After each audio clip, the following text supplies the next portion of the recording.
Hi అందరికీ. ఇవాళ మేమైతే తమిళనాడు ట్రిప్కు బయలుదేరుతున్నాము థర్స్డే రోజున. ఇక అందరం రెడీ అయ్యాము. పిల్లలకైతే చాకోస్ వేసి ఇచ్చాను, తింటున్నారు. ఇక మేమంతా బ్యాగ్స్ అన్నీ సర్దేసుకొని అందరం రెడీ అయ్యాము.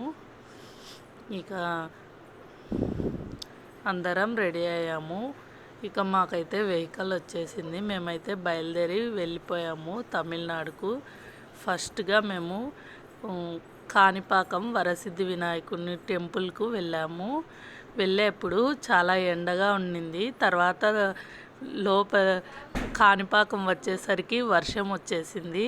ఇక కాణిపాక వరసిద్ధి వినాయకుని దర్శనం అయిన తర్వాత తిరుచానూరు పద్మావతి అమ్మవారిని దర్శించుకొని కాణిపాకం కాళహస్తికి అయితే వచ్చేసాము. కాళహస్తిలో నైట్ స్టే చేసి దర్శనం అయిన తర్వాత భోంచేసుకున్నాము. ఇది ఆంధ్ర థాలి, అన్ని కర్రీస్తో పాటు సగ్గుబియ్యం పాయసము, బెండకాయ ఫ్రై, ఒక 4-5 కర్రీస్తో పాటు మీల్స్ వచ్చాయి.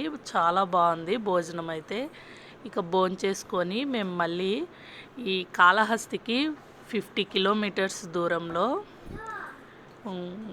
బ్లూ ల్యాండ్ ఉంది. ఇంకా అక్కడ పిల్లలకు ఆడిస్తామని వాటర్లో మేమందరం వెళ్ళాము. ఇక అక్కడ నేనైతే వీళ్ళ కోసం వెయిట్ చేస్తూ ఉన్నాను. పిల్లలంతా బాగా ఆడుకున్నారు. అక్కడైతే ఏం వర్షం లేదు. వాళ్ళు బాగా ఆడి తర్వాత ఇంటికి వచ్చే టైంలో వర్షం వచ్చేసింది.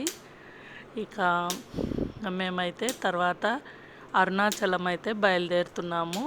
వీడియో నచ్చితే లైక్ చేయండి, షేర్ చేయండి, సబ్స్క్రైబ్ చేసుకోండి.